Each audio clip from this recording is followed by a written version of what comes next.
तर नमस्कार मंडळी, आजच्या व्लॉगमध्ये तुमचं स्वागत आहे. काय झालं, अचानकच माहेरी गेली आणि माहेरून एक ठिकाणी जात असताना अचानक ही शाळा आहे म्हणजे अंगणवाडी आहे आणि तिथे घोरपड बघा किती मोठी आहे. इतकी ताकदवान घोरपड आणि चढायचा इतका प्रयत्न करत होती, पण शेवटी तिला जमलं. शेवटी ती तिथूनच चढून गेली.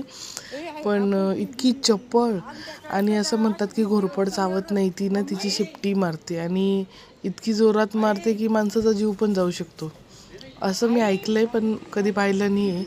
घोरपड आतापर्यंत तरी कधीच तिने काही केलं नाही. आमच्या इथे अंगणात पण ती आम्ही लहानपणापासून बघतोय.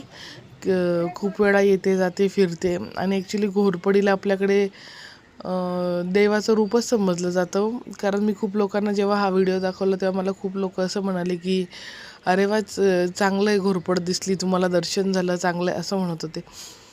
तर खूप वेळ तिचा प्रयत्न चालू होता. माझ्यासोबत आजी होती आणि माझ्या दिदीने पहिल्यांदाच घोरपड पाहिली होती, त्याच्यामुळे तिची एक्साइटमेंट तर एकदम हाय लेवलला होती. तर शेवटी बघा ती घोरपड किती चप्पळ आहे आणि आता ती बरोबर चढून ती बघा निघून गेली.